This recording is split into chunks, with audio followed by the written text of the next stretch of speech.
Welcome dear बच्चों, I hope आप सभी की टर्म टू एग्ज़ाम की प्रिपरेशन अच्छी चल रही होगी। सो डियर स्टूडेंट्स, आज इस वीडियो में आपके लिए मैं लाया हूँ most important questions of aldehydes, ketones and carboxylic acids. तो ऐसे स्टूडेंट्स जिनका एल्डिहाइड, कीटोन, कार्बोक्सिलिक एसिड ये टॉपिक बिल्कुल अच्छे से नहीं हुआ है, तो वो मेरे अगर इस वीडियो को एक बार अच्छे से देखते हैं तो आई एश्योर आपको 60 to 70% स्कोर आपका इसी वीडियो से आपका आ सकता है। And dear students, in future मैं आपके लिए और कुछ ऐसे क्वेश्चंस लेकर आऊँगा जो कि एग्ज़ाम में आपके एक्सपेक्टेड क्वेश्चंस रहेंगे from aldehyde, ketones and carboxylic acid. तो डियर स्टूडेंट्स, इस वीडियो को शुरू करने से पहले मैं चाहता हूँ एक बार आपको मैं यहाँ पर दिखाऊँ कि मैं कौन कौन से क्वेश्चंस आज डिस्कस करने वाला हूँ। ओके, तो यहाँ पर ये देखिए फर्स्ट क्वेश्चन है, देन इसके बाद में हम लोग देखेंगे हमारा सेकेंड क्वेश्चन।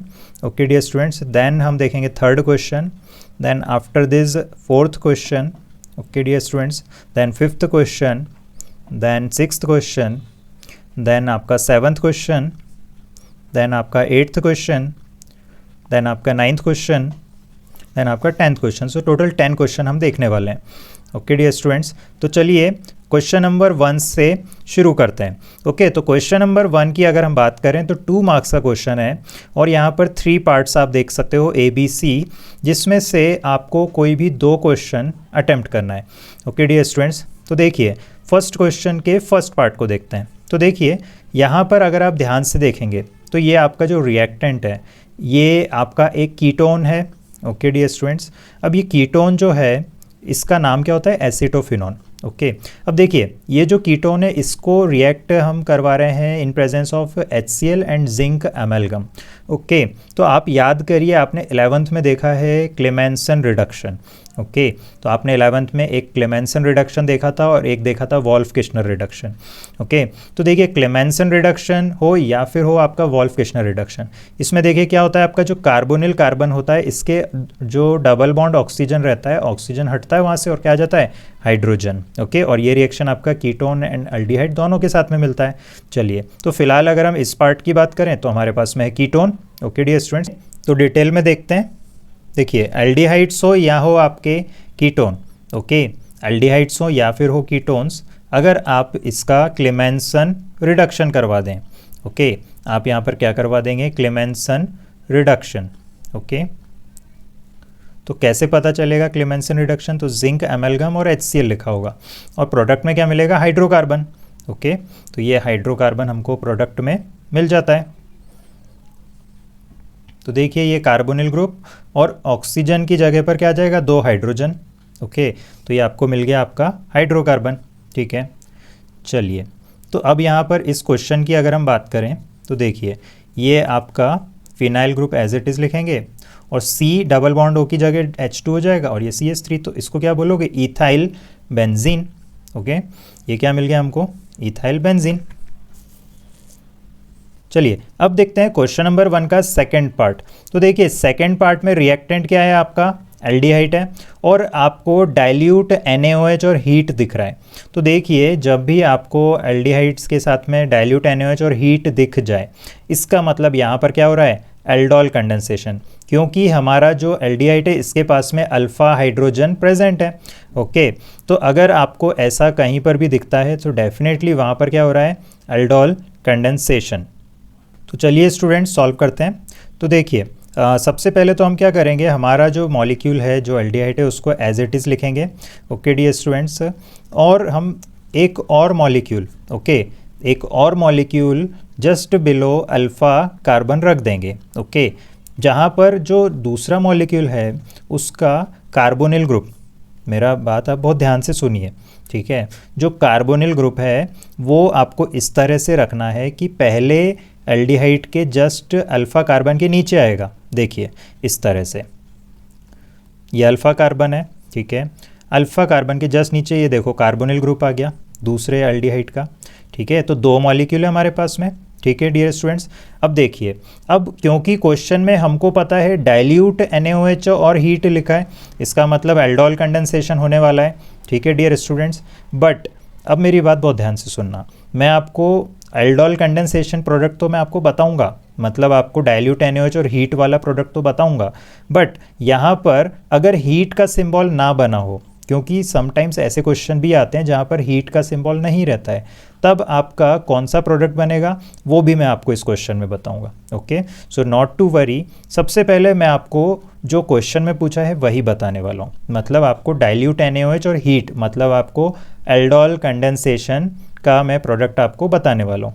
अब देखिए डियर स्टूडेंट्स, आपको क्या करना है, ये जो डबल बॉन्ड O दिख रहा है आपको येलो कलर वाला, मतलब जो नीचे वाला एल्डिहाइड है, ओके, इसका डबल बॉन्ड O हटाना है और अल्फा कार्बन के 2 हाइड्रोजन आपको हटाना है। ओके, ऑल्दो ये मैकेनिज्म पूरा हम देख सकते हैं, बट बोर्ड के पर्पस से आपको सिर्फ प्रोडक्ट लिखना है, तो आपको सिर्फ मैं आपको शॉर्ट ट्रिक में बता रहा हूँ कैसे आप प्रोडक्ट लिख सकते हो। ओके, तो आपको अल्फा कार्बन से 2 हाइड्रोजन और जो आपका नीचे एल्डिहाइड लिखा है इसका डबल बॉन्ड O हटा देना है, ठीक है। और इन दोनों के बीच में जो आपका कार्बोनिल कार्बन है, नीचे वाले एल्डिहाइड का और ऊपर वाले कार्बन का अल्फा कार्बन, इनके बीच में एक डबल बॉन्ड आ जाएगा। ओके डियर स्टूडेंट्स, देखते हैं किस तरह से। तो देखिए, सबसे पहले तो ये डबल बॉन्ड और हाइड्रोजन हट गया, ठीक है। और आप डाइल्यूट NaOH और हीट तो आपको लिखना ही पड़ेगा, क्योंकि आप क्या कर रहे हो, एल्डोल कंडेंसेशन आप यहाँ पर कर रहे हो। ओके, अब इसके बाद में प्रोडक्ट हम वैसे ही लिख देंगे जैसा मैंने आपको बताया, C डबल बॉन्ड OH और ये CH, और अब आपका डबल बॉन्ड आ जाएगा, पाई बॉन्ड आ जाएगा, ये CH और ये CH3। चलिए अब हम एक काम करते हैं, ये जो हमारा कंपाउंड बना है प्रोडक्ट में, ओके, इसका हम पहले तो IUPAC नेमिंग लिख लेते हैं। ओके, तो नंबरिंग कहाँ से शुरू करेंगे, जहाँ से आपका एल्डिहाइड ग्रुप है, तो 1 2 3 4।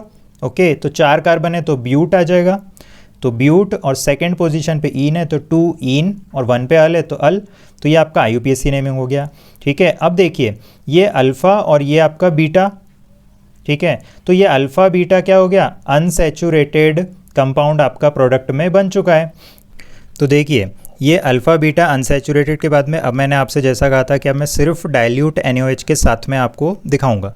तो देखिए आपको कुछ भी नहीं करना है, आपको जो आपका अल्फ़ा बीटा अनसैचुरेटेड प्रोडक्ट बना था वहाँ पर सिर्फ आपको अल्फ़ा पोजीशन पे, मतलब अल्फ़ा और बीटा के बीच में आपको डबल बॉन्ड को हटा देना है, पाई बॉन्ड हटा देना है, और आपको अल्फ़ा पोजीशन पे एक हाइड्रोजन रख देना है, क्योंकि एक वैलेंसी फ्री होगी अल्फ़ा कार्बन की, और जो बीटा कार्बन की वैलेंसी फ्री होगी वहाँ पर आपको OH लगा देना है, ठीक है। तो बहुत आसान है। देखिए अभी आपको अल्फ़ा बीटा अनसैचुरेटेड प्रोडक्ट लिखना आ गया है बहुत अच्छे से। अब आपको कुछ नहीं करना है, अब आपको उसी प्रोडक्ट से देखकर, अगर आपके क्वेश्चन में हीट ना लिखा होता तो आप कैसे लिखेंगे तो वो भी देख लीजिए, है ना। तो आपको क्या करना है, एज इट इज़ आप लिख दीजिए। देखिए ये C डबल बॉन्ड OH, ठीक है, और ये आपका CH, देन आपका ये सिंगल बॉन्ड CH, और इसके साथ में आएगा OH क्योंकि ये बीटा था पहले, ठीक है, और ये आप देख सकते हो ये CH3। ओके, तो ये क्या हो गया, बीटा हाइड्रोक्सी एल्डिहाइड। ओके, ये आपका प्रोडक्ट क्या हो गया, beta hydroxy aldehyde. So dear students, I hope आपको ये क्वेश्चन क्लियर हो गया।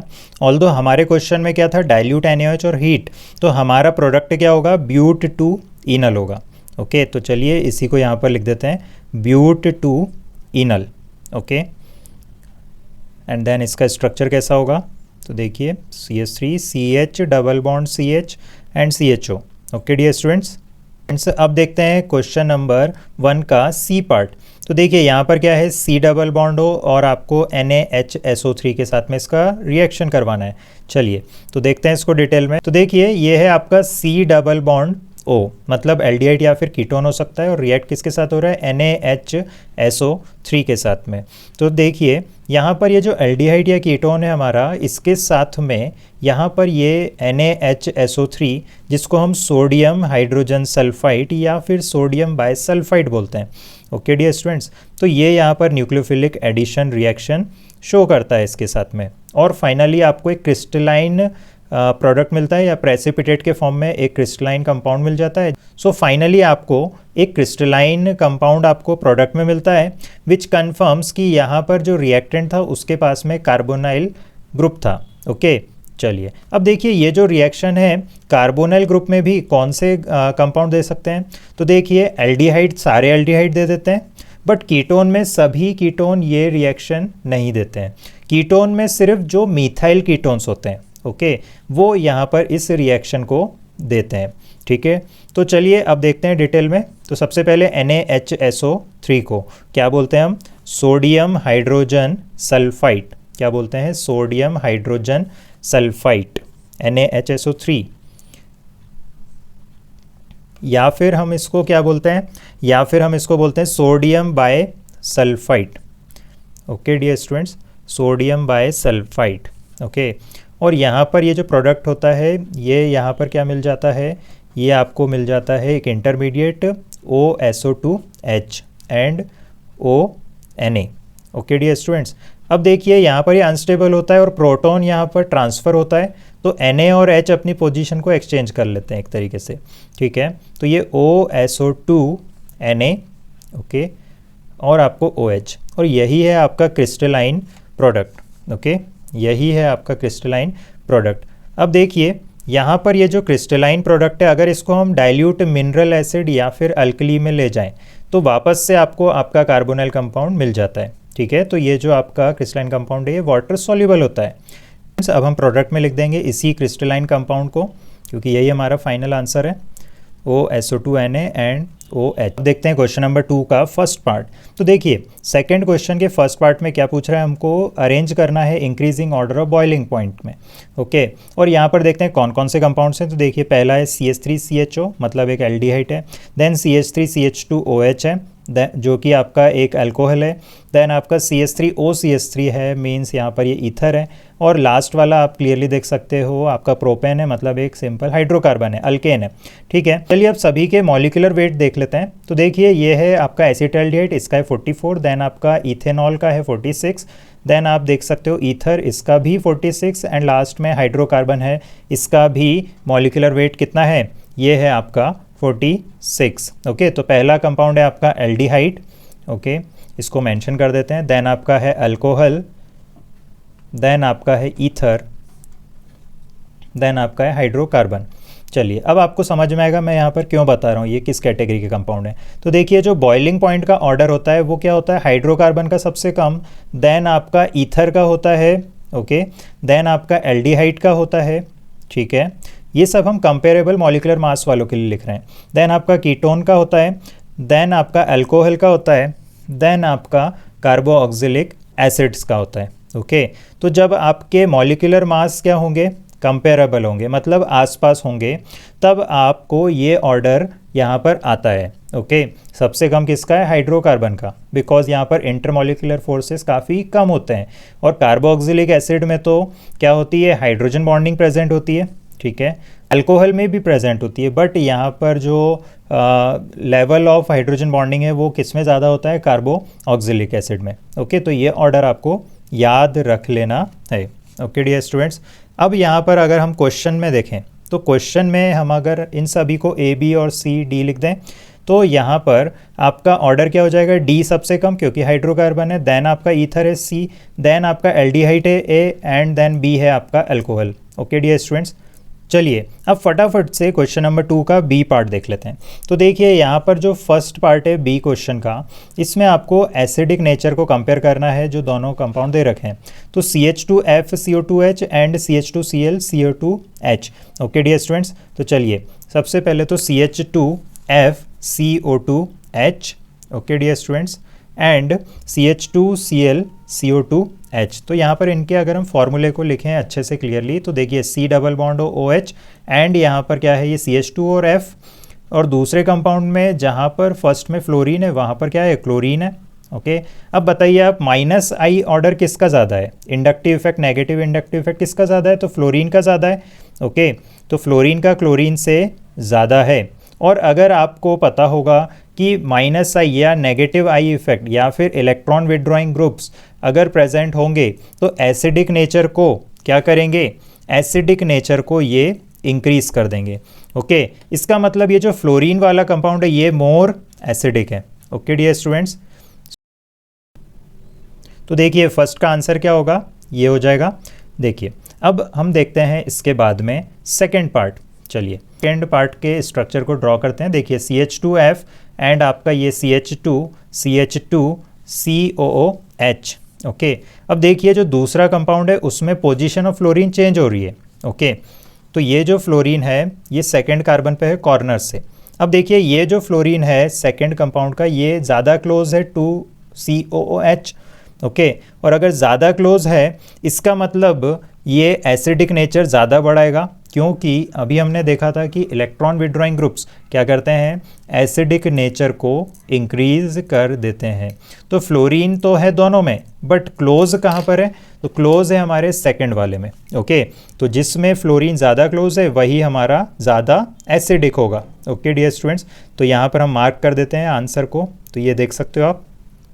सो उम्मीद करता हूँ क्वेश्चन नंबर 2 आपको क्लियर हो गया। अब देखते हैं क्वेश्चन नंबर 3। तो ये आपका 3 मार्क्स का क्वेश्चन है। ओके, तो यहाँ पर आपको 4 पार्ट दे रखे हैं, इनमें से कोई भी 3 पार्ट आपको अटेम्प्ट करना है। ओके, बट मैं यहाँ पर चारों ही पार्ट आपको करवाऊँगा। तो सबसे पहला अगर हम देखें तो प्रोपाइन से हमको क्या बनाना है, एसीटोन बनाना है। ओके डियर स्टूडेंट्स, तो चलिए सॉल्व करते हैं। देखिए तो ये है आपका propyne CH3C triple bond CH। अब यहाँ पर क्या मर्क्यूरिक सल्फेट HgSO4 एंड आप इसका एसिडिक हाइड्रोलिसिस अगर कर देते हैं तो आपको according to Markovnikov rule OH यहाँ पर आप देख सकते हो मोर सब्स्टिट्यूटेड कार्बन पर आ गया है। ठीक है, तो अब यहाँ पर ये जो है आपका ये इनॉल बन चुका है।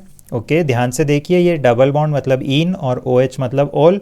अब देखिए जो इनॉल है, ओके, अब ये इनॉल क्या होता है, टोटोमराइज होकर आपको इक्विलिब्रियम में, डायनामिक इक्विलिब्रियम में आपने पढ़ा होगा टोटोमराइजेशन में, तो इनॉल आपका लेस परसेंटेज में प्रेजेंट होता है, मैक्सिमम परसेंटेज में क्या प्रेजेंट होता है, कीटो।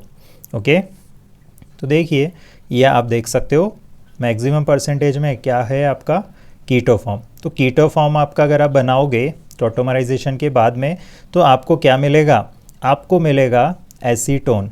Okay dear students, so I hope आपको ये क्वेश्चन क्लियर हो गया।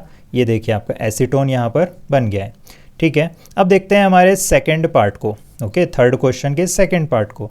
तो यहाँ पर देखिए आपको प्रोपेनॉन से प्रोपेन बनाना है। ओके, प्रोपेनॉन से प्रोपेन बनाना है। ठीक है, तो ये देखिए आपका प्रोपेनॉन, ओके, बॉन्ड लाइन के फॉर्म में बता दिया है मैंने, प्रोपेनॉन।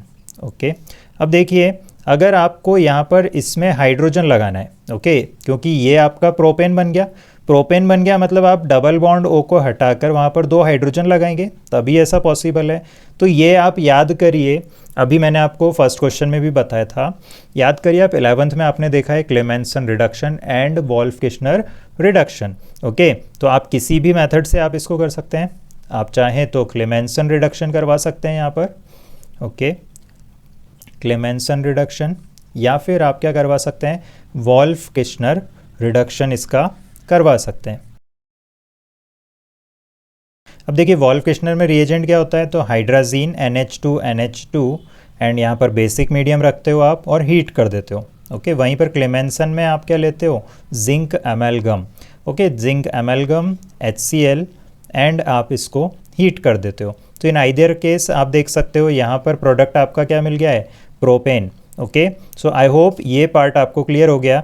चलिए अब देखते हैं हमारे नेक्स्ट पार्ट को, देखते हैं हमारे थर्ड पार्ट को, थर्ड क्वेश्चन के। तो देखिए यहाँ पर रिएक्टेंट में क्या है, इथेनॉल, और इथेनॉल से पूछा है हम इथेनॉल को कैसे कन्वर्ट कर सकते हैं इनटू प्रोपेनॉन। अब देखिए इथेनॉल का मतलब क्या होता है, एसिटाल्डिहाइड, और प्रोपेनॉन का मतलब एसीटोन। ओके, तो चलिए अब डिटेल में बताता हूँ मैं आपको कैसे करेंगे इसको सॉल्व, बहुत ध्यान से आप देखना। देखिए इथेनॉल, ओके, इथेनॉल का मतलब क्या होता है, acetaldehyde, common naming is acetaldehyde. Okay, अब यहाँ पर इसका स्ट्रक्चर ड्रॉ करते हैं, तो CH3COH। ओके, अब देखिए यहाँ पर हमको क्या करना है, अब यहाँ पर हमको प्रोडक्ट में क्या बनाना है, एसीटोन, मतलब 3 कार्बन चाहिए हमको, है ना। तो 1 कार्बन बढ़ाने के लिए मैं यहाँ पर क्या करूँगा, मैं यहाँ पर ग्रिग्नार्ड रिएजेंट का यूज़ करूँगा। ओके, क्योंकि ग्रिग्नार्ड रिएजेंट हमको क्या देता है, एक न्यूक्लियोफाइल। ओके, तो जब न्यूक्लियोफाइल हमारा जनरेट होगा ग्रिग्नार्ड रिएजेंट से तो वो अटैक करेगा आपके कार्बोनिल कार्बन पर और आपका 1 कार्बन इंक्रीज हो जाएगा। चलिए देखते हैं कैसे।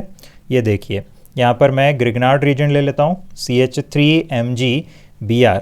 ओके, अब यहाँ पर क्या होगा, ये देखिए आपका CH3C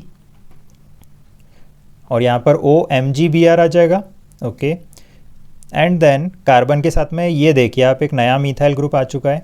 ठीक है, अब देखिए यहाँ पर अब जब हम इसको किसी H3O पॉजिटिव से लेट से हम इसको ट्रीट करवाएंगे तो OMgBr की जगह क्या हो जाएगा, OH हो जाएगा। ओके, देखते हैं क्या होगा, CH3COH। ओके, और यहाँ पर आपका H and this is CH3। अब देखिए ये आपका जो प्रोडक्ट बना है अभी इस स्टेज पर, ये क्या है, ये है एक अल्कोहल।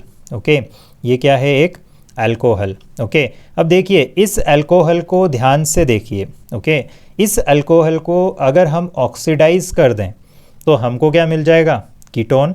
ओके, इस अल्कोहल को अगर मैं ऑक्सीडाइज कर दूं तो मुझे क्या मिल जाएगा, कीटोन। और कौन सा कीटोन मिलेगा, so yes, propanone. Okay, propanone या फिर क्या बोलते हो आप उसको, एसीटोन। ओके, तो अब हम इसको ऑक्सीडाइज कर सकते हैं और ऑक्सीडाइज करने के हमारे पास में दो मेथड है यहाँ पर। ओके, दो मेथड मैं आपको बताऊंगा। ओके, एक तो आप कॉपर के साथ में हीट कर सकते हो। चलिए देखते हैं। देखिए दो मेथड हो गए आपके। ओके, तो एक तो आपका कॉपर और हीट। ओके, तो आपको अगेन क्या मिल जाएगा, आपको मिल जाएगा एसीटोन। ओके, जो आपका रिक्वायर्ड था, जो क्वेश्चन में पूछा था। दूसरा हम क्या ले सकते हैं, CrO3। ओके, CrO3 और हीट कर देंगे तो अभी आपको क्या मिल जाएगा, यहाँ पर एसीटोन यहाँ पर मिल जाएगा। ओके डियर स्टूडेंट्स, तो अब से आपको याद रखना है कि आप अल्कोहल को अगर ऑक्सीडाइज करना चाहते हैं तो इस तरह से आप यहाँ पर इसको ऑक्सीडाइज कर सकते हैं। तो देखिए आप क्वेश्चन नंबर 3 का फोर्थ पार्ट देखते हैं। यहाँ पर ये जो डी वाला पार्ट है आपका, इस डी पार्ट में एसिटाइल क्लोराइड लिखा है ना, तो थोड़ा सा कुछ स्टूडेंट हो सकता है कंफ्यूज होंगे, एसिटाइल क्या होता है। तो चलिए थोड़ा सा मैं इसको बता देता हूँ। देखिए ये आपका RC double bond O। Okay, ये होता है ग्रुप एसाइल। R यहाँ पर कितने भी कार्बन हो सकते हैं, ये होता है आपका एसाइल। अगर R आपका CH3 हो जाए, ओके, अगर R आपका CH3 हो जाए तो क्या होगा, देखिए CH3C double bond O। Okay, तो ये जो ग्रुप बना है इसको हम बोलते हैं acetyl group. Okay dear students, चलिए अब देखते हैं कि एसिटाइल क्लोराइड कैसा स्ट्रक्चर होगा। तो देखिए एसिटाइल ग्रुप आपको बता दिया है मैंने, CH3C डबल बॉन्ड हो, आप इस पर Cl लगा दीजिए। ओके, तो ये हो गया आपका एसिटाइल क्लोराइड। और अकॉर्डिंग टू क्वेश्चन हमें प्रोडक्ट में क्या बनाना है, हमें बनाना है इथेनल ऑक्साइम। ओके, हमको क्या बनाना है, इथेनल ऑक्साइम। तो चलिए अब यहाँ पर ये जो ऑक्साइम टर्म है थोड़ा सा मैं इस पर फोकस करूँगा, आपको क्लियर हो जाए। देखिए ऑक्साइम कैसा होता है, एक जनरल स्ट्रक्चर दिखाता हूँ ऑक्साइम का। ये देखिए, तो ये आपका क्या है, ये है आपका ऑक्साइम। ओके डियर स्टूडेंट्स, अब देखिए ये जो कार्बन है जिस पर दो वैलेंसी आपको फ्री दिख रही है। ओके, तो अगर ये जो दो वैलेंसी है, एक पर आ जाए R, कोई अल्काइल ग्रुप आ जाए आपका, और दूसरे पर आ जाए आपका H, तो ये होगा आपका एल्डोक्साइम। वहीं पर अगर दोनों ही वैलेंसी जो फ्री है कार्बन की, अगर यहाँ पर कोई अल्काइल ग्रुप आ जाए दोनों ही पोजीशन पे, जैसे एल्डोक्साइम में एक पर आया R, दूसरे पर आया हाइड्रोजन, वहीं पर अगर दोनों ही पोजीशन पर आ जाए आपके अल्काइल ग्रुप्स तो ये होगा कीटोक्साइम। ओके डियर स्टूडेंट्स, तो चलिए अभी मैं आपको बता देता हूँ कैसा होगा आपका एल्डोक्साइम और कीटोक्साइम। तो देखिए, ये देखिए आपको पहले एल्डोक्साइम दिखा देता हूँ। ये देखिए NOH और ये H, तो ये आपका एल्डोक्साइम। ओके, दो वैलेंसी में से एक पर आया R और दूसरे पर हाइड्रोजन, और अगर दोनों ही वैलेंसी आपकी R से यहाँ पर R और R डैश मान लेते हैं, ठीक है, तो ये क्या होगा, कीटोक्साइम। अब देखिए यहाँ पर जैसा नाम लिखा है एल्डोक्साइम, मतलब एल्डिहाइड से बनने वाला ऑक्साइम या एल्डिहाइड का ऑक्साइम। ओके, और वहीं पर कीटोक्साइम मतलब कीटोन से बनने वाला ऑक्साइम। ठीक है, अब देखिए हमारे क्वेश्चन पर आते हैं। तो हमारे क्वेश्चन में क्या लिखा है, इथेनल ऑक्साइम, मतलब इथेनल क्या है, एक एल्डिहाइड है, और एल्डिहाइड है तो हमारा जो ये कंपाउंड है ये क्या है, एल्डोक्साइम। ओके, मैं इथेनल ऑक्साइम बनाना चाहता हूँ। ओके, तो इथेनल ऑक्साइम में आप जानते हो कितने कार्बन होते हैं, टोटल 2 कार्बन होते हैं। ओके, सो 2 कार्बन मतलब आपका R क्या होगा, यहाँ पर मिथाइल होगा, तभी तो टोटल 2 कार्बन होंगे। अब हम ड्रॉ करते हैं structure of ethanal oxime. Okay dear students, तो इथेनॉल ऑक्साइम का ये स्ट्रक्चर हमने ड्रॉ कर लिया। अब देखिए जो आपके ऑक्साइम्स बनते हैं ये एल्डिहाइड या कीटोन को अगर आप ट्रीट करते हैं with hydroxyl amine, okay, hydroxyl amine का मतलब NH2OH, तो आपको क्या मिल जाता है, ऑक्साइम। ठीक है, तो ये जैसा नाम आप देख सकते हो इथेनॉल ऑक्साइम, तो ये किस एल्डिहाइड का ऑक्साइम है, इथेनॉल का। ओके डियर स्टूडेंट्स, तो इथेनॉल का ऑक्साइम है ये। तो देखिए यहाँ पर इथेनॉल को अगर हम ट्रीट कर दें NH2OH के साथ में, मतलब हाइड्रोक्सिल अमीन के साथ में, तो हमको मिल जाएगा आपका इथेनॉल ऑक्साइम। ओके, अब इथेनॉल को कैसे बनाओगे, इतना तो पता चल गया कि इथेनॉल ऑक्साइम इथेनॉल से बना सकते हो, बट अब रिएक्टेंट देखोगे तो एसिटाइल क्लोराइड है। ओके, तो एसिटाइल क्लोराइड से आपको एसिटाल्डिहाइड बनाना है, तो कोई सी आपको अच्छे से एक रिएक्शन याद आ रही है क्या? यस, बिल्कुल सही सोचा आपने। कौन सी रिएक्शन है? Rosenmund reduction. Okay, so Rosenmund reduction. Okay dear students, Rosenmund reduction का मतलब आप यहाँ पर हाइड्रोजनेशन करेंगे पैलेडियम और BaSO4 के साथ में। ओके, सो उम्मीद करता हूँ क्वेश्चन नंबर 3 आपको क्लियर हो गया है। चलिए अब देखते हैं हमारे क्वेश्चन नंबर 4 को। क्वेश्चन नंबर 4 है 3 मार्क्स का। आपको A से B मिल रहा है, B से C मिल रहा है, C से D मिल रहा है, और आपको आइडेंटिफाई करना है A, B, C और D। अब देखिए ऐसे क्वेश्चन जब भी आते हो तो आपको एकदम से पैनिक नहीं करना है। कुछ स्टूडेंट्स क्या करते हैं, एकदम से पैनिक कर जाते हैं कि ये क्या हो रहा है और कुछ भी क्लियर नहीं हो रहा है ना। तो सबसे पहले आप रिएजेंट्स देखो, तो हाइड्रोजन, पैलेडियम, BaSO4, इतना देखकर दिमाग में आपको रोसेनमंड रिडक्शन याद आ जाएगा। ठीक है, चलिए अब देखिए डाइल्यूट NaOH दिख रहा है आपको। ठीक है, तो अगर डाइल्यूट NaOH दिख रहा है तो कुछ आपको एल्डोल कंडेंसेशन जैसा याद दिमाग में आ जाना चाहिए। और ये कन्फर्म आगे वो हीट का सिंबल C से D जब जा रहे हो तो हीट का सिंबल दे रखा है, तब थोड़ा सा दिमाग में और क्लियर हो जाना चाहिए कि हाँ डेफिनेटली यहाँ पर क्या हो रहा है, एल्डोल कंडेंसेशन कुछ हो रहा होगा। ओके, कॉन्सेंट्रेटेड NaOH लिखा हो तो कैनिज़ारो याद आ जाना चाहिए। ठीक है, तो ये तो एक आपके मन में एकदम से फटाफट पिक्चर बन गई। ठीक है, अब हम इसको सॉल्व करते हैं। ठीक है, तो चलिए सॉल्व करते हैं। तो क्या कंपाउंड है आपका, C2H3COCl। ओके, और ये आपको हाइड्रोजन, पैलेडियम और BaSO4 के प्रेजेंस में आपको इतना क्लियर हो गया है कि ये रोसेनमंड रिडक्शन है। ओके, रोसेनमंड रिडक्शन है। ओके डियर स्टूडेंट्स, अब देखिए जो C2H3COCl है ये आपका एसाइल क्लोराइड होना चाहिए, तभी रोसेनमंड रिडक्शन होगा। अब टोटल 2 कार्बन है, तो 2 कार्बन है तो एक तो आ चुका है ये, तो एक और बचा तो ये CH3। ओके, तो यहाँ पर आपका फॉर्मूला आ चुका है किसका, A का। अब देखिए प्रोडक्ट में क्या बनता है, आपको एल्डिहाइड बनता है रोसेनमंड रिडक्शन में, तो आपका ये एसिटाल्डिहाइड आ गया है प्रोडक्ट में। ओके, ये आपका एसिटाल्डिहाइड आ गया। अब देखिए यहाँ पर ये जो डाइल्यूट NaOH है इससे क्या मिलेगा, C, और इसके बाद में हीट करने पर क्या मिलेगा, D, और A हमारा ऑलरेडी आ चुका था और B भी आ गया था हमारा एसिटाल्डिहाइड। ओके, तो अब देखिए यहाँ पर आपको C और D, देखिए एल्डिहाइड आपका B है, मतलब एसिटाल्डिहाइड है ये।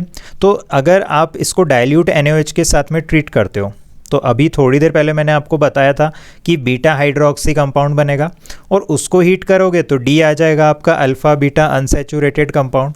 ओके, तो मैंने आपको ट्रिक क्या बताई थी, मैंने आपको ट्रिक बताई थी कि पहले आप क्या करेंगे, अल्फ़ा बीटा अनसैचुरेटेड कंपाउंड लिख देंगे, जैसा कि मैंने आपको बताया था। चलिए फिर से देख लेते हैं। देखिए, तो चलिए ट्रिक देखते हैं। तो trick to write aldol product. Okay, अभी हमने थोड़ी देर पहले देखा था।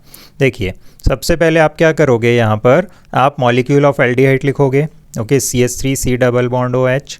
ओके, अब ये जो मॉलिक्यूल है इसके जस्ट बिलो एक और मॉलिक्यूल लिखोगे, अल्फ़ा कार्बन के जस्ट नीचे। ठीक है, ये आपने लिख दिया। अब यहाँ पर डाइल्यूट NaOH और हीट है। ओके, सो डाइल्यूट NaOH और हीट, तभी तो आप क्या कर रहे हो, इसका एल्डोल प्रोडक्ट लिख पाओगे। अब देखिए 2 हाइड्रोजन और ये डबल बॉन्ड हो, ये बाहर निकालोगे तो आपको प्रोडक्ट में क्या आ जाएगा, अल्फ़ा बीटा अनसैचुरेटेड प्रोडक्ट। ठीक है, तो अल्फ़ा बीटा अनसैचुरेटेड प्रोडक्ट ये आपने लिख दिया यहाँ पर। ठीक है, चलिए अब तो ये आपका अल्फ़ा बीटा अनसैचुरेटेड प्रोडक्ट आपका आ गया है। ओके, अगर हम चाहें तो इसका IUPAC नेमिंग भी लिख सकते हैं। ये देखिए नंबर 1 हम देंगे इस कार्बन को, देन 2, देन आपका 3, देन आपका 4। ओके, तो यहाँ पर नाम क्या होगा, ब्यूट 2 इनल। ओके, इसकी अगर मैं यहाँ पर सिर्फ डाइल्यूट NaOH के साथ में प्रोडक्ट लिखना चाहता हूँ तो ट्रिक क्या बताई थी मैं आपको बताया था कि प्रोडक्ट बनेगा यहाँ पर beta hydroxy aldehyde. Okay, product क्या बनेगा, बीटा हाइड्रोक्सी एल्डिहाइड। और आपको स्ट्रक्चर कैसे लिखना है, जो आपका अल्फ़ा बीटा अनसैचुरेटेड कंपाउंड है उसके बीटा पोजीशन पर आप OH लगा देंगे और डबल बॉन्ड हटाएंगे, अल्फ़ा पोजीशन पर हाइड्रोजन लगा देंगे। ओके, तो देखिए ये आप कुछ इस तरीके से यहाँ पर ड्रॉ कर रहे हैं। आपको alpha beta saturated unsaturated compound को देखना है और बीटा पर OH लगाना है, ठीक है, और डबल बॉन्ड हटा देना है। तो ये आप देख सकते हो यहाँ पर आ गया है आपका कंपाउंड। अब देखिए अगर इसका नंबरिंग करूँ मैं तो ये आपके 1 2 3 4, तो इसका IUPAC नेमिंग क्या होगा, 3 hydroxy butanal. Okay, IUPAC naming आ गया इसका 3 हाइड्रोक्सी ब्यूटेनल। तो ये आपका C कंपाउंड आ गया है। ओके, ये आपका क्या आ गया है, C कंपाउंड, और D कंपाउंड क्या आ गया, ब्यूट 2 इनल। ओके डियर स्टूडेंट्स, सो अब देखते हैं क्वेश्चन नंबर 5। तो क्वेश्चन नंबर 5 में हमसे क्या पूछा है कि pKa वैल्यू फिनॉल की ज़्यादा क्यों होती है एसिटिक एसिड से। ओके, तो देखिए आपका जो pKa होता है ये इन्वर्सली रिलेटेड होता है Ka वैल्यू से। Ka का मतलब एसिडिक नेचर, ठीक है। तो Ka वैल्यू अगर मैं देखूं तो अगर क्वेश्चन में बोला है pKa फिनॉल का ज़्यादा है तो Ka किसका ज़्यादा होगा, एसिटिक एसिड का ज़्यादा होगा देन फिनॉल। ओके, तो अगर Ka वैल्यू एसिटिक एसिड की ज़्यादा है तो pK वैल्यू किसकी ज़्यादा होगी, pK वैल्यू फिनॉल की ज़्यादा होगी, है ना। तो Ka का मतलब एसिडिक आप बोल सकते हो, एसिडिक के प्रोपोर्शनल होता है Ka, ठीक है।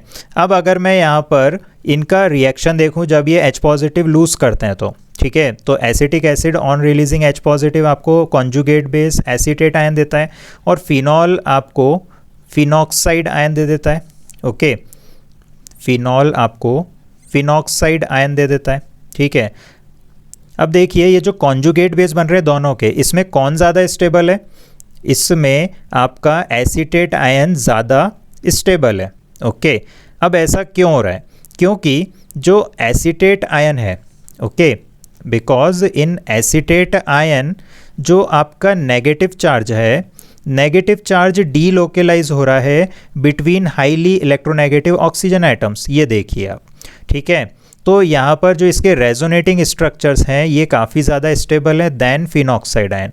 ओके, और अगर आपके रेजोनेटिंग स्ट्रक्चर ज़्यादा स्टेबल हैं, ओके, तो आपका जो एसिड है वो स्ट्रॉन्ग होगा, जो फिनॉक्साइड आयन रहता है वो लेस स्टेबल होता है देन आपका एसीटेट आयन। ऐसा क्यों, क्योंकि जो नेगेटिव चार्ज है, ओके, नेगेटिव चार्ज जो है वो डीलोकेलाइज हो रहा है between 2 highly electronegative oxygen atoms which provides stability to this conjugate base. So I hope ये क्वेश्चन आपको क्लियर हो गया है, इंपॉर्टेंट क्वेश्चन है। चलिए अब देखते हैं हमारे नेक्स्ट क्वेश्चन को। चलिए अब देखते हैं क्वेश्चन नंबर 6, 3 मार्क्स का क्वेश्चन है ये। तो इसमें फर्स्ट पार्ट को अगर मैं देखूं तो यहाँ पर है हमारे पास में एसीटोन और इसको हमें ट्रीट करना है with Grignard reagent CH3MgX and then आपको इसका वाटर से ट्रीटमेंट करना है। ओके, तो बहुत ही आसान सा क्वेश्चन है, चलिए देखते हैं। देखिए सो डियर स्टूडेंट्स, अब देखिए यहाँ पर क्या होगा। देखिए ग्रिग्नार्ड रिएजेंट जो होता है आपका R नेगेटिव ग्रुप, ओके, तो ये अटैक करेगा कार्बोनिल कार्बन पर और OMgX बनता है। ओके, मतलब ऑक्सीजन पर आता है MgX डबल बॉन्ड टूटने के बाद में, बट क्योंकि यहाँ पर H2O है तो MgX जो है रिमूव होकर वहाँ पर हाइड्रोजन आ जाएगा। ओके, तो आपका जो प्रोडक्ट है वहाँ पर अल्कोहल बनेगा, ये देखिए आप CH3C और ऑक्सीजन के साथ में H आ जाएगा। ओके, चलिए, और ये आपका CH3 एज इट इज़, ठीक है। अब देखिए ये जो ग्रिग्नार्ड रिएजेंट है इसका R जो कि CH3 है वो किस कार्बन पर जाएगा, जहाँ पर कार्बोनिल कार्बन था। ओके, तो ये आप देख सकते हो ये यहाँ पर इस तरह से अटैक कर देगा, तो ये आपका प्रोडक्ट आ चुका है। ओके, मतलब एक टर्शरी अल्कोहल यहाँ पर आ गया है। तो आपसे याद रखेंगे कि आपका जब भी कीटोन के साथ में Grignard reagent followed by hydrolysis होगा तो वहाँ पर टर्शरी अल्कोहल आपको प्रोडक्ट में मिलने वाला है। वहीं पर अगर सपोज़ एल्डिहाइड हो तो एल्डिहाइड में सेकेंडरी अल्कोहल मिलता है। ओके। और सिर्फ एक एल्डिहाइड ऐसा है जो कि फॉर्मल्डिहाइड है, जो कि आपको प्राइमरी अल्कोहल दे देता है, दैट इज़ आपका, ये हमेशा याद रखना पड़ेगा आपको, इम्पॉर्टेंट है। चलिए अब आगे बढ़ते हैं। अब देखते हैं क्वेश्चन नंबर 6 का सेकेंड पार्ट। ओके, तो देखिए यहाँ पर आप देख सकते हो फिनाइल रिंग के ऊपर एक अल्काइल ग्रुप है CH2 CH2 CH3, और आप इसको ट्रीट कर रहे हो विथ KMnO4 KOH, हीट कर रहे हो and followed by hydrolysis. Okay dear students, तो देखिए यहाँ पर मैं आपको चलिए ड्रॉ करके दिखाता हूँ। देखिए ये आपका फिनाइल ग्रुप, ओके, और फिनाइल ग्रुप, और यहाँ पर ये कार्बन, इसके साथ में हाइड्रोजन है, देन आपका R, और ये आपका R डैश। तो चलिए डियर स्टूडेंट्स सॉल्व करते हैं इस क्वेश्चन को। सबसे पहले तो हम इस पार्ट के क्वेश्चन को लिख लेते हैं। तो देखिए CH2 CH2 CH3, ओके, और रिएजेंट अगर आपका KMnO4 KOH और हीट, ओके, मान लो सिर्फ इतना लिखा होता, ओके, तब हमारा प्रोडक्ट क्या होता? तब हमारा प्रोडक्ट होता potassium benzoate COK। Okay dear students, तो अब आपको याद रखना है कि जब आपके फिनाइल रिंग पर, जो फिनाइल रिंग के साथ में जस्ट एडजेसेंट कार्बन है, ओके, तो उस कार्बन पर अगर हाइड्रोजन आपके पास में हो एटलीस्ट 1, तो irrespective of length of alkyl group, जैसे यहाँ पर 3 कार्बन की लेंथ है आपके पास में ना, तो हो सकता है 4 की हो सकता है 5 की हो सकता है 1 की हो, बट एटलीस्ट 1 तो होना ही पड़ेगा, और हाइड्रोजन एटलीस्ट 1 अवेलेबल होना चाहिए। तब KMnO4 KOH और हीट लिखा हो तो आपका प्रोडक्ट यही बनेगा, that is potassium benzoate. Okay, लेकिन हमारे क्वेश्चन में H3O पॉजिटिव भी लिखा है ना, इसका मतलब ये जो प्रोडक्ट है इसके आगे H3O पॉजिटिव से भी इसको ट्रीट कराओगे, तब आपका क्या मिल जाएगा प्रोडक्ट में? Benzoic acid COOH। तो आपको बहुत ध्यान से देखना है क्वेश्चन को कि वहाँ पर क्या लिखा हुआ है। ओके, सो आई होप आपको ये पार्ट क्लियर हो गया। चलिए अब अगला पार्ट देखते हैं। तो चलिए अब देखते हैं part 3।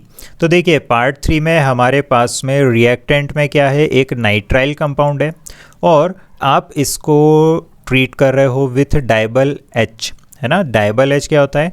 Die isobutyl aluminium hydride. तो एक इम्पॉर्टेंट रिड्यूसिंग एजेंट होता है ये, और ऑर्गेन मेटेलिक कंपाउंड होता है। ओके, सो डाइबल H, साथ में यहाँ पर हाइड्रोलिसिस भी हो रहा है, H2O भी लिखा है ना।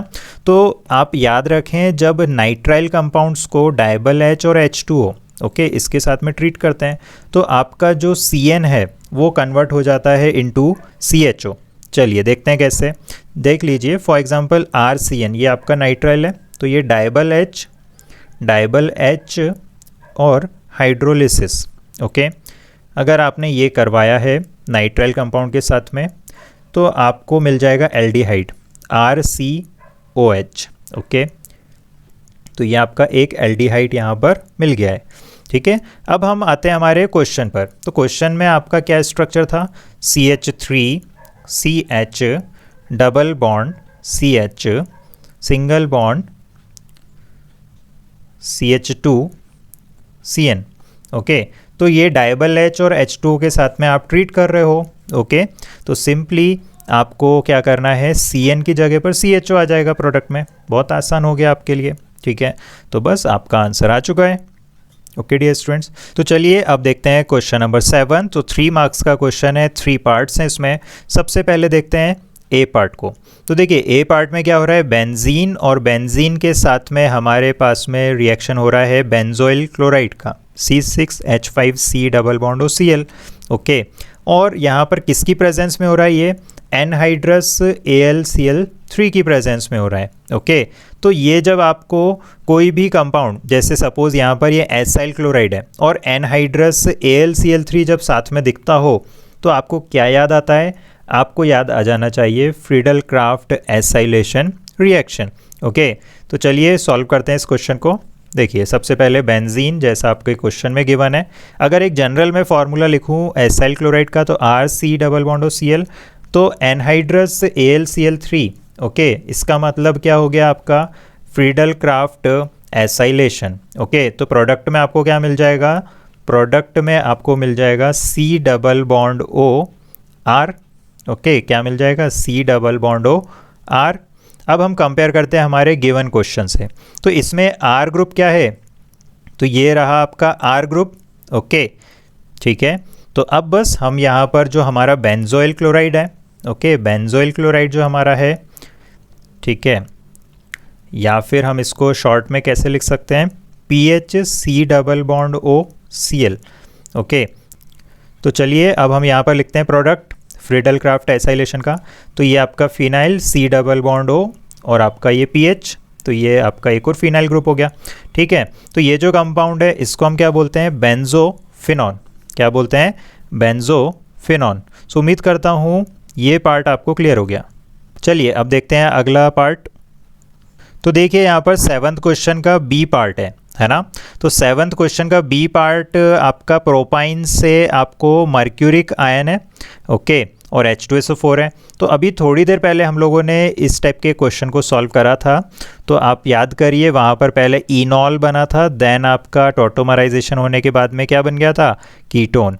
तो यहाँ पर प्रोपाइन है, वहाँ पर भी प्रोपाइन था, तो आपको आंसर याद होगा क्या था? एसीटोन। ओके, चलिए अब देखते हैं थर्ड पार्ट सी। देखिए यहाँ पर आपके पास में क्या है? पैरा नाइट्रोटोल्यूइन। ओके, और आप इसको CrO2 Cl2 एंड H2O की प्रेजेंस में ट्रीट कर रहे हैं। तो देखिए CrO2 Cl2 को क्या बोलते हो? CrO2 Cl2 को आप बोलते हो क्रोमाइल क्लोराइड। क्या बोलते हो? Chromyl chloride.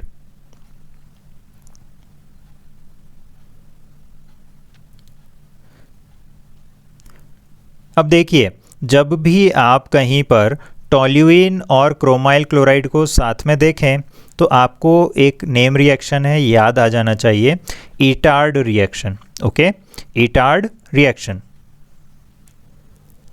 तो चलिए देखते हैं ईटार्ड रिएक्शन क्या होती है। तो देखिए ईटार्ड रिएक्शन में आपके पास में होता है टोल्यूइन। ओके, सो टोल्यूइन आपके पास में है, एंड आप chromyl chloride CrO2 Cl2, okay, chromyl chloride and H2O। Okay, तब आपके इसमें क्या होता है? CH3 जो होता है ये कन्वर्ट हो जाता है इनटू CHO। किस में कन्वर्ट हो जाता है? CHO में। ठीक है, तो प्रोडक्ट में आपको क्या मिल जाएगा? ये देखिए CHO यहाँ पर मिल जाएगा, और इसको क्या बोलते हैं? बेंजाल्डिहाइड। क्या बोलते हैं? बेंजाल्डिहाइड। ओके डियर स्टूडेंट्स, चलिए अब देखिए हमारे इस क्वेश्चन की अगर हम बात करें तो हमारे क्वेश्चन में क्या है? CH3 और NO2, ओके, और रिएजेंट क्या है? क्रोमाइल क्लोराइड है और H2O है। तो आपको याद करना है ईटार्ड रिएक्शन। तो ईटार्ड रिएक्शन में आपको CH3 किस में कन्वर्ट हो जाता है? CHO में। ओके, और ये आपका NO2 एज इट इज़। ठीक है, तो ये आपका क्या बन गया? Compound para nitro benzaldehyde. Okay, so para nitro benzaldehyde, यही आपका है final answer. Okay dear students, चलिए तो उम्मीद करता हूँ ये क्वेश्चन आपको क्लियर हुआ। चलिए अब देखते हैं क्वेश्चन नंबर 8। क्वेश्चन नंबर 8 हमको कह रहा है केमिकल टेस्ट आपको बताना है जो कि डिस्टिंग्विश कर सकते हो पेयर्स को, जो कि आपको दे रखे हैं। ठीक है, 3 मार्क्स का क्वेश्चन है। तो सबसे पहले क्वेश्चन की बात करें तो ये आपका प्रोपेनल एंड प्रोपेनॉन की बात कर रहे हैं ना। तो प्रोपेनॉन क्या है? एक कीटोन है। ओके, प्रोपेनॉन आपका एक कीटोन है और प्रोपेनल आपका एक एल्डिहाइड है। तो अब एल्डिहाइड और कीटोन को डिस्टिंग्विश करने के लिए कौन से टेस्ट हम यूज़ करते हैं? तो देखिए, चलिए अब फेलिंग टेस्ट देखते हैं।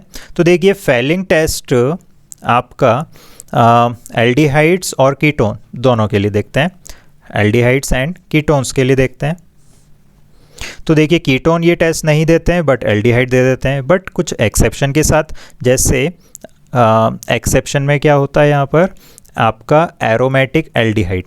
ओके, जैसे बेंजाल्डिहाइड। तो बेंजाल्डिहाइड आपको फेलिंग टेस्ट नहीं देता है। ठीक है, चलिए अब इसके बाद में टॉलेंस टेस्ट अगर मैं देखूं,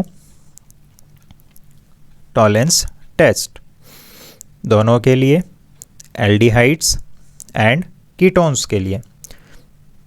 तो यहाँ पर एल्डिहाइड आपको ये पॉजिटिव देते हैं बट कीटोन पॉजिटिव नहीं देते हैं ना। तो देखिए टॉलेंस टेस्ट में कीटोन्स का एक्सेप्शन क्या है? Except alpha hydroxy ketones. Okay, alpha hydroxy ketones आपको पॉजिटिव टॉलरेंस टेस्ट देते हैं। ओके,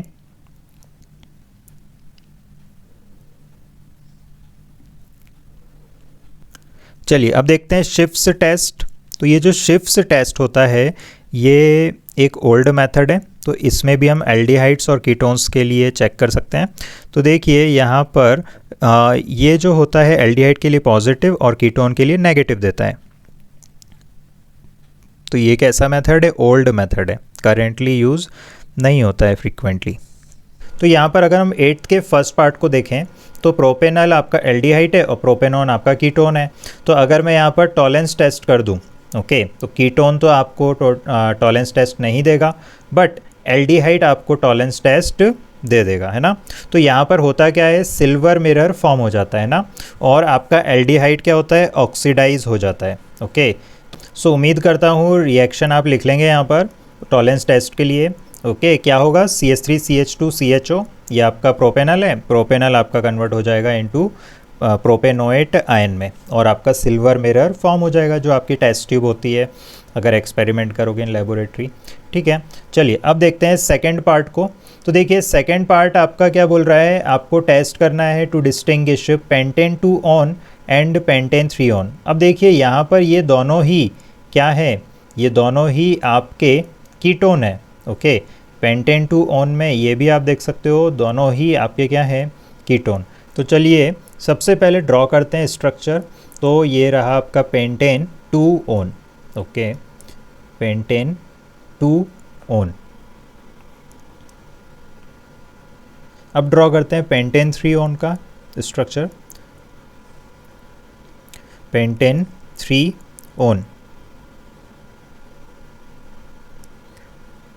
अब देखिए जो पेंटेन 2 ऑन है ये एक मीथाइल कीटोन है। ओके, ये आप क्लियरली देख सकते हो, पेंटेन 2 ऑन आपका एक मीथाइल कीटोन है। ओके, वहीं पर पेंटेन 3 ऑन आपका मीथाइल कीटोन नहीं है। ओके, अब मैं मीथाइल कीटोन पर फोकस क्यों कर रहा हूँ अभी आपको क्लियर हो जाएगा। तो देखिए जो मीथाइल कीटोन्स होते हैं ये आपको पॉजिटिव आयोडोफॉर्म टेस्ट दे देते हैं। ओके, ये आपको पॉजिटिव आयोडोफॉर्म टेस्ट दे देते हैं। ओके, अब देखिए यहाँ पर पॉजिटिव आयोडोफॉर्म टेस्ट देने का मतलब क्या है।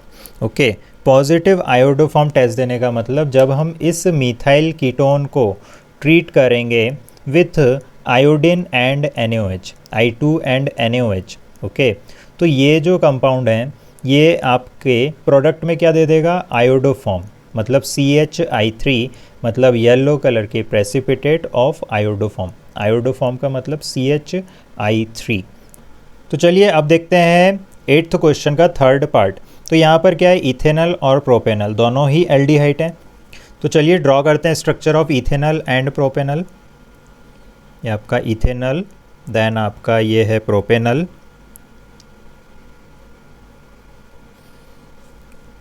अब देखिए इथेनॉल को, तो ये एक मीथाइल एल्डिहाइड है, और मीथाइल एल्डिहाइड है तो ये क्या देगा आपको, पॉजिटिव आयोडोफॉर्म टेस्ट दे देगा, मतलब आयोडीन और NaOH की प्रेजेंस में पॉजिटिव आयोडोफॉर्म टेस्ट देगा। मतलब ये आपको यहाँ पर येलो प्रेसिपिटेट दे देगा आयोडोफॉर्म के। ओके, I2 NaOH से ट्रीट करने पर, या फिर सोडियम हाइपो आयोडाइड, कुछ भी लिख सकते हैं एग्ज़ाम में। तो अगर आपसे पूछा जाए कि इथेनॉल और प्रोपेनॉल को आप कैसे डिस्टिंग्विश करेंगे, तो आप आयोडोफॉर्म टेस्ट से इन दोनों को डिस्टिंग्विश कर सकते हैं। चलिए अब आगे बढ़ते हैं हमारे नेक्स्ट क्वेश्चन पर, 9th क्वेश्चन। तो चलिए अब सॉल्व करते हैं ए पार्ट। तो यहाँ पर ये क्या बोल रहा है, एसिटाइलेशन। तो एसिटाइल ग्रुप क्या होता है, एसिटाइल ग्रुप अभी देखा था हमने, CH3C double bond O। Okay, ये ग्रुप होता है एसिटाइल। तो अगर एसिटाइल ग्रुप को मैं इंट्रोड्यूस कर दूँ तो उसी को बोलोगे एसिटाइलेशन।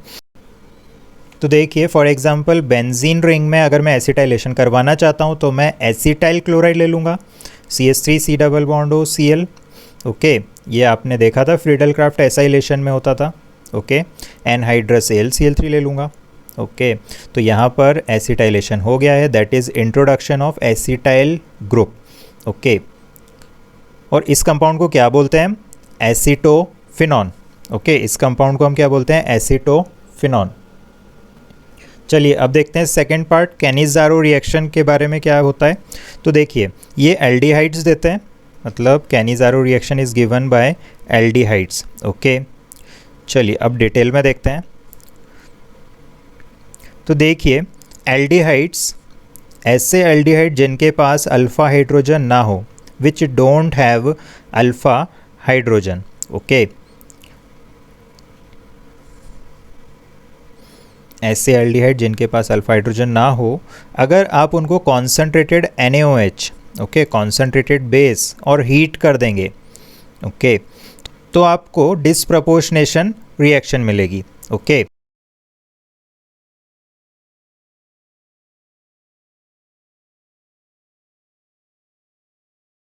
मतलब आपको एक ऑक्सीडाइज्ड प्रोडक्ट और एक रिड्यूस्ड प्रोडक्ट आपको मिलेगा यहाँ पर। ओके,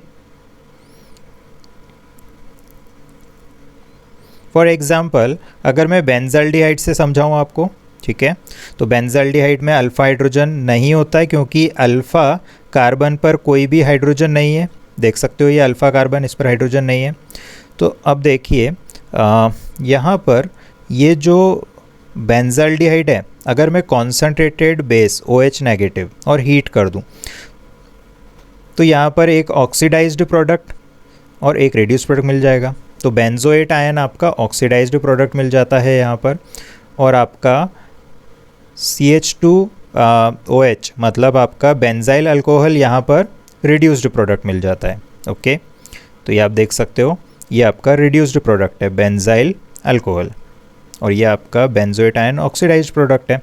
ओके, तो अभी तो ये सेम कंपाउंड है, मतलब बेंज़ल्डिहाइड ही था आपका, बट अगर दो डिफरेंट हो, ओके, तो देखिए क्या होगा, जैसे बेंज़ल्डिहाइड इसके पास भी अल्फ़ा हाइड्रोजन नहीं है, और फॉर्मल्डिहाइड इसके पास भी अल्फ़ा हाइड्रोजन नहीं है, और अगर इनको हम ट्रीट कर दें कॉन्सेंट्रेटेड NaOH और हीट कर दें, ठीक है, तो यहाँ पर क्या होता है, जो स्मॉल वाला मॉलिक्यूल है उसका ऑक्सीडेशन होता है और बड़े मॉलिक्यूल का रिडक्शन होता है। तो ये देखिए बेंज़ल्डिहाइड का हो गया रिडक्शन, तो बेंजाइल अल्कोहल मिल गया आपको, और छोटे मॉलिक्यूल जो था आपका उसका हो गया ऑक्सीडेशन।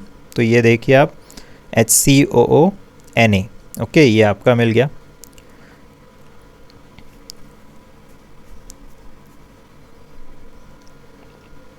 चलिए अब देखते हैं डी कार्बोक्सिलेशन। डी कार्बोक्सिलेशन का मतलब क्या हो गया, यहाँ पर कार्बन डाइऑक्साइड निकल जाता है। ओके, सो डी कार्बोक्सिलेशन नाम से भी थोड़ा सा आप अंदाज़ा लगा सकते हो।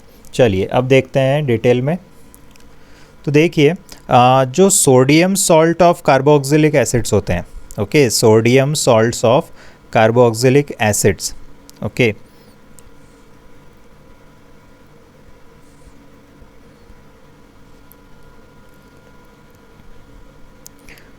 इनको अगर हम सोडा लाइम में हीट कर दें, ओके, सोडा मीन्स NaOH और लाइम मीन्स आपका कैल्शियम ऑक्साइड, इसको हीट कर दें तो आपको प्रोडक्ट में क्या मिल जाता है, अल्केन, जिसमें एक कार्बन क्या होगा, कम होगा, क्योंकि कार्बन डाइऑक्साइड वहाँ पर निकल चुकी है, और ये कार्बन डाइऑक्साइड किस फॉर्म में दिखने लग जाती है, Na2CO3 के फॉर्म में। ओके, चलिए अब देखते हैं एक एग्जाम्पल, जैसे कि CH3COONA, ओके, ये है sodium salt of carboxylic acid. अब इसको NaOH मतलब कॉस्टिक सोडा और लाइम मीन्स CaO, इसकी प्रेजेंस में हीट कर दें तो एक कार्बन कम होकर अल्केन मिलेगा, मतलब मीथेन। ओके डियर स्टूडेंट्स, और Na2CO3 मिल जाएगा। ओके, तो चलिए अब देखते हैं हमारे नेक्स्ट क्वेश्चन को। तो डियर स्टूडेंट्स अब देखते हैं क्वेश्चन नंबर 10। तो देखिए क्वेश्चन नंबर 10 का फर्स्ट पार्ट देखिए, इथाइल बेंजीन है। तो अभी थोड़ी देर पहले मैंने आपको बताया था कि फिनाइल रिंग के साथ में जो जस्ट नेक्स्ट कार्बन होगा, okay, exactly just next carbon, अगर उस पर एटलीस्ट 1 हाइड्रोजन है और आपका जो रिएजेंट है KMnO4 KOH और हीट हो, तो आप यहाँ पर प्रोडक्ट में क्या लिख देंगे, पोटेशियम बेंजोएट। ओके, क्या लिख देंगे, पोटेशियम बेंजोएट, COK। तो चलिए अब देखते हैं second part of the question. तो देखिए यहाँ पर हमको बेंजीन दिया है रिएक्टेंट में और प्रोडक्ट में दे रखा है बेंजोफिनॉन। ओके, तो आपको एक तरीके से यहाँ पर एक एसाइल ग्रुप को इंट्रोड्यूस करना है। ओके, मतलब यहाँ पर आपको एसाइलेशन करना पड़ेगा। ओके, तो फ्रीडल क्राफ्ट एसाइलेशन अभी हम लोगों ने थोड़ी देर पहले देखा था। ओके, तो फ्रीडल क्राफ्ट अगर आप एसाइलेशन कर देंगे, ओके, तो आपको मिल जाएगा, क्या मिल जाएगा, प्रोडक्ट। और प्रोडक्ट का नाम क्या है, बेंजोफिनॉन। ओके, तो बेंजोफिनॉन मिल जाएगा आपको। अब फ्रीडल क्राफ्ट एसाइलेशन किसकी प्रेजेंस में मिलता है आपको, एनहाइड्रस AlCl3 की प्रेजेंस में मिलता है। ओके, और यहाँ पर क्या लेना पड़ेगा, बेंजोइल क्लोराइड आपको लेना पड़ेगा। चलिए अब देखते हैं हमारे थर्ड पार्ट को, जो कि लास्ट पार्ट है। ओके, तो यहाँ पर ये साइक्लोहेक्सेनॉल हमको दे रखा है और आपको क्रोमियम ट्राईऑक्साइड दे रखा है। तो ये एक ऑक्सीडाइजिंग एजेंट होता है, तो आपका जो अल्कोहल है इसको ये ऑक्सीडाइज कर देगा और साइक्लोहेक्सेनॉल आपका कन्वर्ट हो जाएगा इनटू साइक्लोहेक्सेनॉन में कन्वर्ट हो जाएगा। ओके डियर स्टूडेंट्स, तो ये आपका आंसर आ चुका है। सो उम्मीद करता हूँ जितने हमने क्वेश्चंस आज सॉल्व करे हैं ये सभी आपको क्लियर हो गए हैं। सो आई होप ये लेक्चर आपके लिए कुछ फ्रूटफुल रहेगा। सो डियर स्टूडेंट्स, इस वीडियो के लिए इतना ही। उम्मीद करता हूँ आपको ये पार्ट्स क्लियर हुए। अगर आपको कोई भी डाउट हो तो आप कमेंट बॉक्स में पूछ सकते हैं, या फिर आप चाहते हो कि कोई ऐसा टॉपिक जो कि मैं आपके लिए बनाऊँ तो आप कमेंट बॉक्स में सेम मेंशन कर सकते हो। तो मिलते हैं हमारे नेक्स्ट वीडियो में। Till then bye bye, thank you for watching, all the best, bye bye.